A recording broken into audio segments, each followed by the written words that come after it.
So guys, we discussed in our last lecture the brief discussion of Mauryan period. So after the Mauryan period, post Mauryan period, guys इसमें कुछ ज़्यादा इतना important है नहीं architecture का development. बाकी जो पोस्ट मॉडर्न पीरियड का जो टाइम है वो हम लोग एंशिएंट में पढ़ेंगे. बट आफ्टर दी मौर्य इतना कुछ ज़्यादा आर्किटेक्चर में डेवलपमेंट नहीं हुआ. जो थोड़ा डेवलपमेंट हुआ था वो हम लोग थोड़ा सा समझने की कोशिश करेंगे. सो if we talk about post-Mauryan period, the most important thing that you will find after the decline of Mauryan period that is many small kingdoms, that the emergence of many small kingdoms. Lots of kingdoms tried very hard to increase their territory, to increase their kingdom, and not only after the decline of Mauryan period.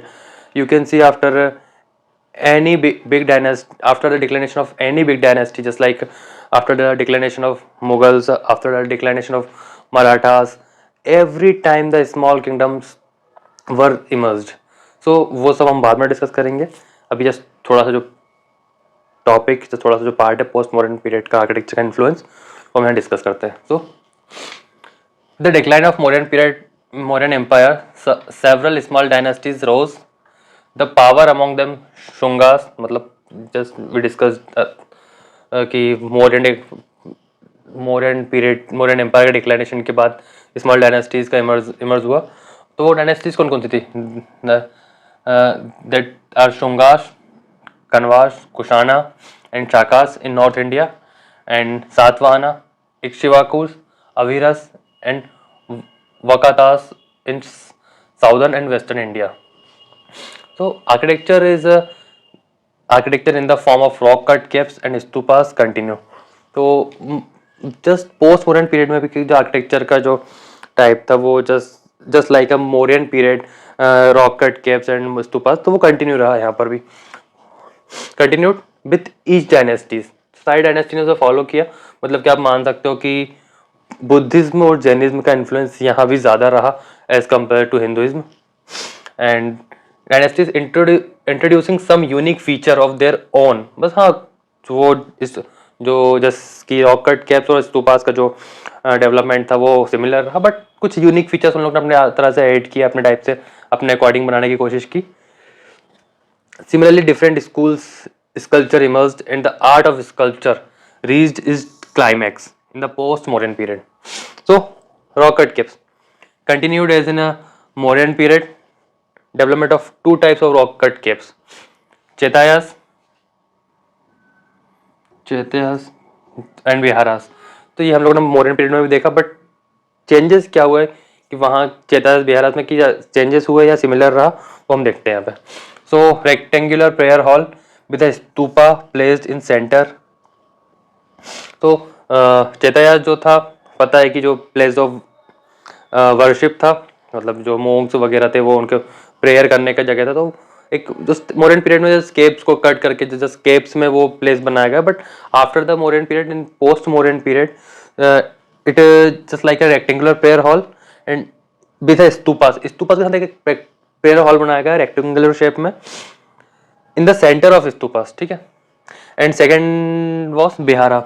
बिहारा was use as a resident of the monk. तो शायद बिहारा में कोई changes post modern period में नहीं, just like similar to Mauryan period में जैसा बिहारास को वो लोग बनाते थे for residence of the monk, तो सेम वही रहा. क्योंकि उस टाइम पे जस्ट जो बुद्धिज्म या जैनिज्म मोंक हुआ करते थे वो ओपन प्लेस में रहना पसंद करते हैं. आज के टाइम में भी सेम वही होता है कि वो लोग कोई बिल्डिंग या स्ट्रक्चर रेफर नहीं करते अपने रेसिडेंस के लिए. वो लोग जमीन पे और ओपन स्पेस स्काई के नीचे रहना पसंद करते. तो उस टाइम भी सब जैसे यही था कि चलो ठीक है, अब बस एक पीसफुली एटमॉस्फेयर क्रिएट कर दिया जाता था, जस्ट लाइक थोड़ा फॉरेस्ट टाइप का, ग्रीनरी टाइप का, ताकि वो एटमॉस्फेयर थोड़ा पीसफुल रहे. बाकी रहता सेम ओपन था, तो शायद इसलिए कोई चेंजेस नहीं किया गया पोस्ट मॉडर्न पीरियड में भी.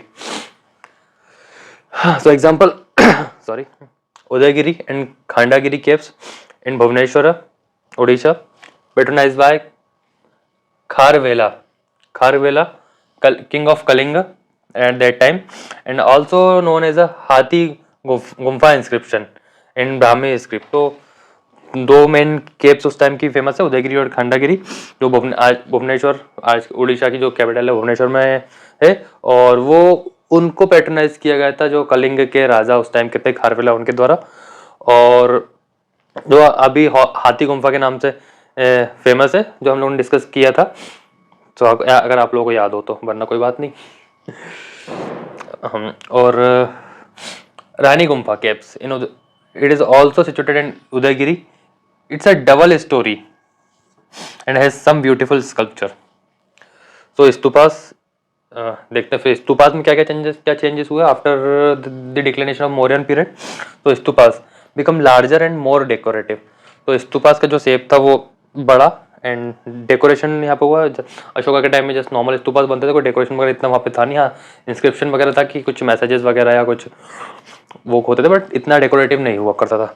तो और क्या चेंजेस हुए? Stone replaced would and brick work. जैसे हम लोगों ने डिस्कस किया था अशोक के टाइम पे कि जो बेस था वो अनबर्न ब्रिक्स का बनता था, और बर्न ब्रिक भी यूज होती थी स्तूपास में, बट स्टोन्स का बहुत रेयरली हम लोगों को देखने को मिलता है स्तूपास में। तो जो स्टोन्स का यूज स्तूपास में किया गया है वो पोस्ट मॉडर्न पीरियड में किया था। हो सकता है कि स्टोन से नए स्तूपास बने हुए, फिर जो पुराने स्तूपास हो उनमें ही स्टोन्स का यूज करके उन्हें और बेटरली प्रिजर्व करने की कोशिश की गई हो।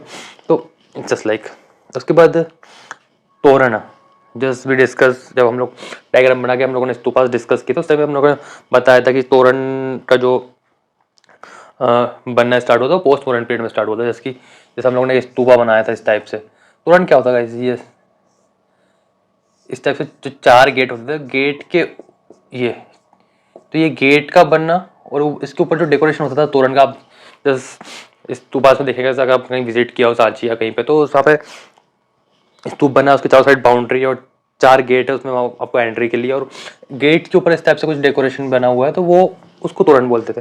तो तोरण का जो तोरण इंट्रोड्यूस हुआ था पोस्ट मॉडर्न पीरियड में, और इंट्रोड्यूस किसके द्वारा हुआ था? तो तोरण was introduce by Shunga dynasty, ठीक है। And example Bharuch in Madhya Pradesh. And sculpture, 3 prominent schools of the sculpture came into prominences. That was a Gandhara School of Art, Mathura School of Art, and also Amravati School of Art. तो वो क्या है हम लोग next slide में उसमें discuss करते हैं। So guys, 3 prominent schools of sculpture came into existence in post-modern period. The first one is Gandhara School of Art, as well as we can say Greco-Indian School of Art. So depiction, first sculptural representation of Buddha in human form. तो Gandhara school में guys, Gandhara school of art में क्या था कि ये पहला sculptural representation था जिसने बुद्धा को एक ह्यूमन फॉर्म में प्रेजेंट किया। जो बुद्धा का स्कल्पचर है उसे ह्यूमन फॉर्म में प्रेजेंट किया।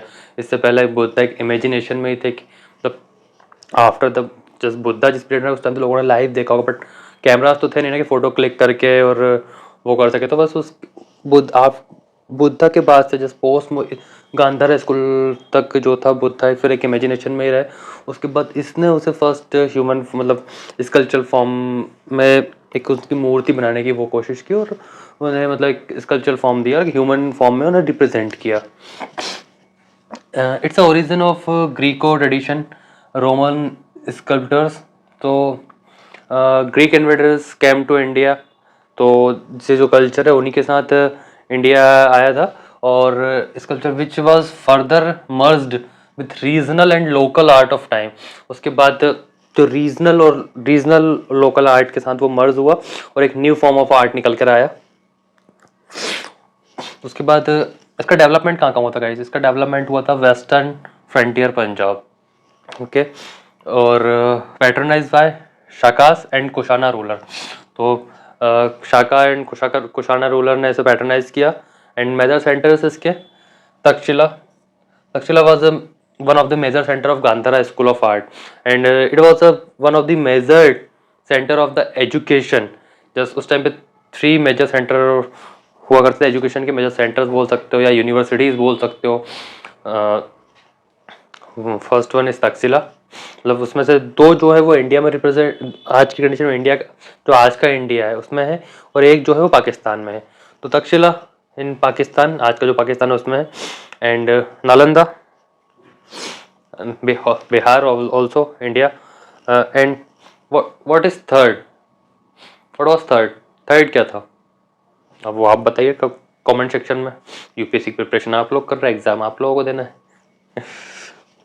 Next is Jalalabad, is eastern Afghanistan, and third Hadda, ancient region of Gandhara, also Afghanistan, and Begram, Parwan province of Afghanistan. तो ये ancient region of Gandhara, Parwan province, ये सब याद करने की जरूरत नहीं, आप सीधा एक अफगानिस्तान याद रखिएगा भाई। चलो, जो 4 सेंटर उसके उस टाइम पे थे गांधार स्कूल ऑफ आर्ट के, एक सेंटर आज के पाकिस्तान में और जो 3 सेंटर गांधार अफगानिस्तान में उस, ठीक है। की फीचर्स, इसके फीचर्स क्या क्या थे? Buddha was depicted through 4 type of hand gesture in Mathura school of art. तो किस टाइप के 4 गेस्चर्स थे बुद्धा के हैंड गेस्चर्स? तो अभय मुद्रा, it indicate fearlessness of Buddha, and second is ध्यान मुद्रा, indicate meditative position, just meditation position में बनाया गया कि जैसे जस्ट बुद्धा ध्यान में बैठे हो, मेडिटेशन कर रहे हो। Third one is Dharma Chakra Mudra. Guys, we discussed in Mauryan period Dharma Chakra प्रवर्तना। क्या था धर्म चक्र प्रवर्तना? आप लोगों को याद होगा। See, it's a good, we are interact on virtually because I can't slap on you, other but I can slap virtually on your face ना, तब फट से दिया। तो गाइज, वो आपको याद होना चाहिए धर्मचक्र प्रवर्तना क्या था। तो उसी से कनेक्टेड धर्मचक्र मुद्रा means turning a wheel of loss, ठीक है। और भूमि स्पर्श मुद्रा, नाम से वो हो रहा है, touching the earth with right hand, touching the earth with right hand and calling it the witness witness trust. और इसे वही ना, धरती की सुगंध खा के बोलता हूँ, जस्ट लाइक। तो वही कि धरती को उस टाइम पे जो भरोसा है या ट्रस्ट की विटनेस के उस पर वो किया गया। तो भूमि स्पर्श मुद्रा जस्ट इस टाइप से टच करती है, फिर जो भी कसम खाते हुए जो भी रहा होगा उस टाइप से बनाया गया। Then our second school of art is a Mathura school of art. तो influence by all 3 religion, Buddhism, Jainism and Hinduism. Developed also, नाम से शो हो रहा है। तो जैसे गांधारा मीन्स उस टाइम का गांधार आपका आज का अफगानिस्तान है, नाम से शो हो रहा है कि अफगानिस्तान के सराउंडिंग एरियाज में ही होगा। जस्ट लाइक मथुरा, तो मथुरा भी नाम से शो हो रहा है आपका कि मथुरा या फिर उसके सराउंडिंग एरियाज में भी होगा। तो डेवलपमेंट इसका हुआ था, जो development in Mathura and its surrounding areas. और पैट्रोनाइज बाय कुशाण रूलर। तो कुशाण रूलर जो थे उन्होंने गांधारा स्कूल को पैट्रोनाइज किया, मथुरा स्कूल ऑफ आर्ट को पैट्रोनाइज किया। और मेजर सेंटर ऑब्वियसली मथुरा, शंख, कंका लिथिला, okay. And feature, most important thing, symbolism in the image was one of the key feature of Mathura school of art, like Shiva represented using linga and मुख लिंग। तो जो शिवलिंग है उस शिव को लिंग के फॉर्म में रिप्रेजेंट किया गया है। And hello around the head of Buddha was decorated geometrical pattern. अब हेलो क्या होता है? जैसे गाइस आप अपने पिक्चर्स में या मूर्तिज में देखा होगा, जैसे किसी भी गॉड की पिक्चर में देखा होगा, जिनके सर के पीछे एक राउंड सा येलो जो सन, लाइक अ सन या कुछ एनर्जी लाइट का जो सोर्स रिप्रेजेंट होता है, उसे हेलो कहते हैं। तो उसे फर्स्ट टाइम इस कल्चर में यहाँ मथुरा स्कूल ऑफ आर्ट में रिप्रेजेंट किया गया बुद्धा की मूर्ति में। जैसे बुद्धा को ह्यूमन फॉर्म में गांधार स्कूल में रिप्रेजेंट किया, और उसके बाद जो एक थोड़ी यूनिकनेस थी, गॉड फॉर्म था जैसे वो हेलो के साथ, उसे यहाँ मथुरा स्कूल ऑफ आर्ट में रिप्रेजेंट किया गया। And Buddha is shown to be surrounded by Bodhisattvas, sorry 2 Bodhisattvas. तो who was that? First is Padmapani who holding a lotus, and second is a Vajrapani holding thunderbolt। वज्र नाम मतलब वज्र पकड़ा हुआ है, तो बोल सकते हो ना कि एक मतलब पीस और एविल दोनों का वो बोल सकते हो कि होल्ड लोटस फ्लावर्स मतलब शांति के लिए और वज्र दंड के लिए, सब कुछ आप इंटरप्रेट कर सकते हो उसे। बाकी बोधिसत्व 2 बोधिसत्व थे उसमें, तो Padmapani and Vajrapani. So our last school of art, Amaravati school of art, तो इतना छोटा सा है, just focus on a single image, it led more emphasise on use of dynamic image और नरेटिव आर्ट। तो इसने एक डायनामिक इमेज और नरेटिव आर्ट्स को फोकस करने की कोशिश की। नरेटिव आर्ट लाइक जो जहाँ तक स्टोरीज थी, जहाँ तक टेल्स, उनको अपने स्कल्पचर फॉर्म में नरेट करने की कोशिश की। It's a unique thing. And development कहाँ हुआ इसका? It's development on the bank of Krishna river. And who patronized it? Patronized by Satavahana. See guys, इससे पहले जो स्लाइड था हमने उसमें देखा था कि सातवाहना जो रूलर्स थे उनका डेवलपमेंट जो हुआ था वो हुआ था साउथर्न इंडिया में, सदर्न इंडिया में। देन सातवाहना, अब तो सातवाहना स्कूल ने अब वो किया, आपका अमरावती स्कूल ऑफ को पैटर्नाइज किया। And it's major centre on Amaravati and Nagarjuni Konda. See guys, Nagarjuni Konda से कुछ याद आया आपको? इट्स इसका और भी डिस्कशन हुआ कहीं आर्ट एंड कल्चर में और इन हिस्ट्री में, तो वो आप लोग मुझे कमेंट सेक्शन में बताइए कि कहाँ डिस्कशन हुआ, क्योंकि मैं भूल चुका हूँ। मुझे एग्जाम देना नहीं है यूपीएससी का, आप लोगों को एग्जाम देना है, तो आप बताइए। तो गाइस, ये था हमारा post modern period of art and culture, जो छोटा सा पार्ट था। इसके बाद हम जो सबसे मेजर डेवलपमेंट जो आर्किटेक्चर में हुआ वो गुप्ता पीरियड में हुआ। I told you earlier it was a golden age of architecture, तो वो हम डिस्कस करेंगे। उसके बाद हम लोग चलेंगे साउथ के पार्ट में। So thank you so much, all the very best.